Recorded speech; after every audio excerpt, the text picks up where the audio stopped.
Labanang Meralco Bolts at Barangay Ginebra muling magtatapat.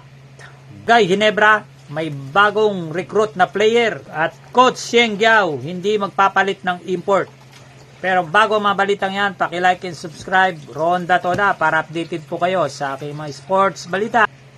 Hindi man nakuha ng Barangay Ginebra ang serbisyo ni Troy Rosario, ay meron naman silang pinalit at ito ay sa katauhan ni Jody Vance. Talagang veterano na si Jody Vance pagdating sa laruan. Kaya kinuha muli ng Barangay Ginebra ang serbisyo ni Jody Vance at binitawan si Paul Garcia na nasa restricted free agent ngayon. Napakalaki may ambag ni Jody Vance pagdating sa depensa. Kilala naman natin si Jody Vance. Sa height niyang 6'7" at defensive player pa ito, ay malaki may tutulong nito pagdating sa shaded lane. May makakatulong na si Japet Aguilar at hindi na ganong mapapagod sa laro si Japet Aguilar. Kaya malaki may tutulong ni Jody Vance pagdating sa depensa. Yan ang kakulangan ng Barangay Ginebra ngayon, ang kanilang depensa. Kaya very exciting ang labanan ng Meralco Bolts at Barangay Ginebra mamaya. Talagang rival tong dalawa na to. Ilang beses na nagtapat nito at hindi manalo-nalo ang Meralco Bolts sa Barangay Ginebra. Pero sa katauhan ng kanilang bagong coach at kanilang mga team consultant na Meralco Bolts, ay malaki ang tsansa nilang talunin ang Barangay Ginebra. Especially ngayon ang Meralco Bolts ay kaka-champion lang nung nakarang All Filipino Cup. Kaya mahihirapan ang Barangay Ginebra na talunin ang Meralco. Pero advantage pa rin ang Barangay Ginebra pagdating sa eksperyensya. Kilala naman natin ang Barangay Ginebra pagdating sa mga ganyang crucial game, mga playoffs, semifinals, championship. Talagang nangingibabaw ang eksperyensya ng Barangay Ginebra. Ang magiging faktor ng Barangay Ginebra ngayon ay ang kanilang matinding depensa. Si Jody Vance ang pupuno sa kakulangan ng Barangay Ginebra pagdating sa defense position at sa sentro. Coach Xieng Giao hindi magpapalit ng import.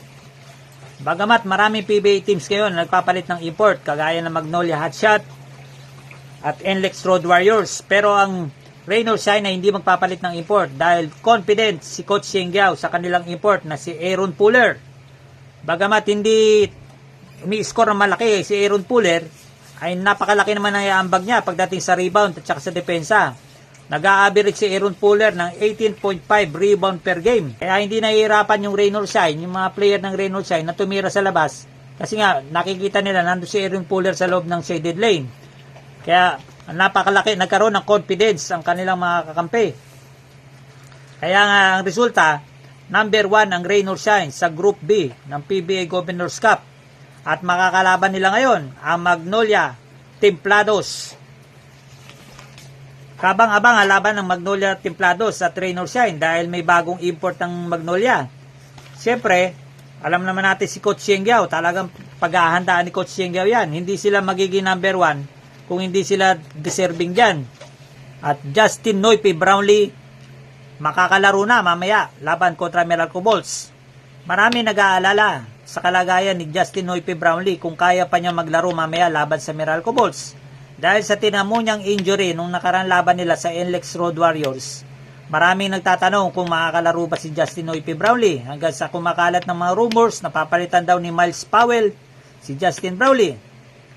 Pero hindi papayag si Justin Brownlee yan. Talagang kilala natin yan. Ipapagpag lang niya yan at sisikapin niya makalaro mamaya kontra Meralco Bolts. Kaya suporta natin ang Barangay Ginebra at Meralco Bolts. Talaga napakagandang series to.